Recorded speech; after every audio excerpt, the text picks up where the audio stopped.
I think the main goals of the master plan is to make Webster a bigger and better place, and I think the way they have it set up right now, I think like that's something that can be accomplished.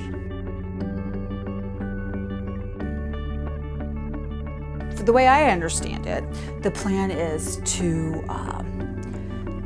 grow the undergraduate population at Webster, which I think is a great idea. When I arrived here, for almost 2 decades, we had been using classrooms at Webster Groves High School in the evening because we're at capacity. We have been at capacity.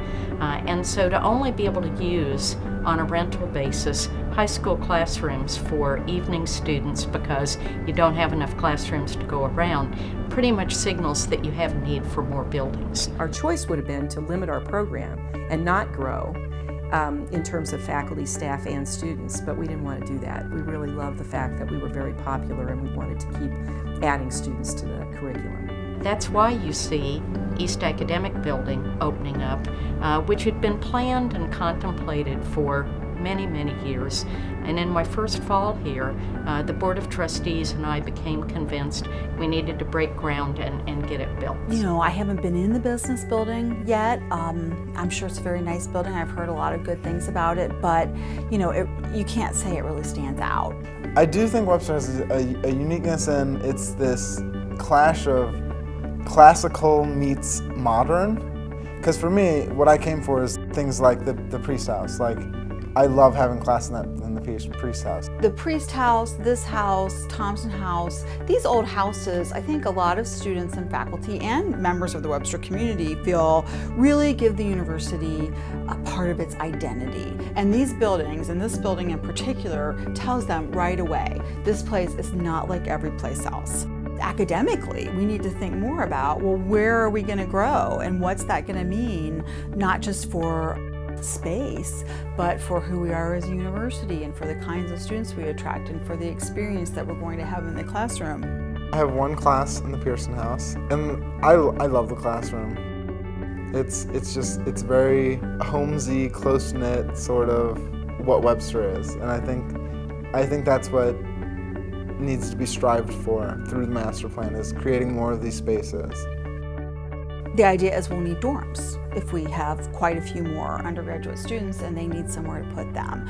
And no one said this, but I think this is probably the only building they can tear down because these other houses, I think, are protected. So the idea was that dorms would go here.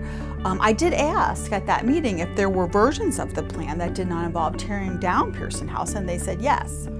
And in fact, the faculty I know who were on the master planning committee said up until that day, they had not seen a plan that required Pearson House to be torn down. I think the administration is not trying to say you get one or the other.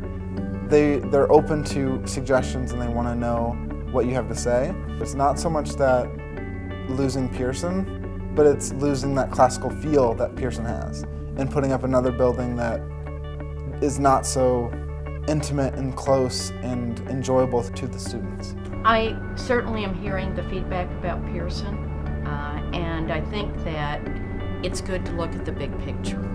We preserved Thompson. We have preserved Webster Hall. We certainly look at what Sasaki's given us, and all of this is still being decided. Sasaki proposes that we keep Priest, so I think and the carriage house attached to the rep, and there are lots of pieces of this campus that are historic and special, and I think that we just need to take the whole picture into account.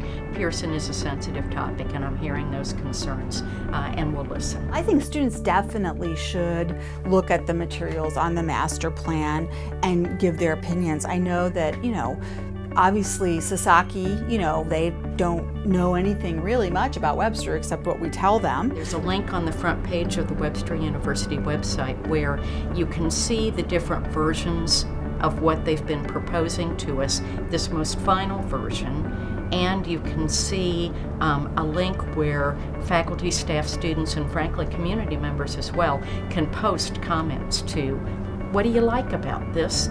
What needs does it meet? And what questions or concerns do you have? And so far, students have been much more engaged in giving feedback than the faculty has. I think what's important is for the students, administration, and faculty to make sure that Sasaki is understanding what we're communicating to them and the needs and wants that we have. Will everybody at the end be 100% in harmony? I hope so, and I think the uniqueness that we will have may have some elements that are a little different, but I don't intend we'll lose our charm.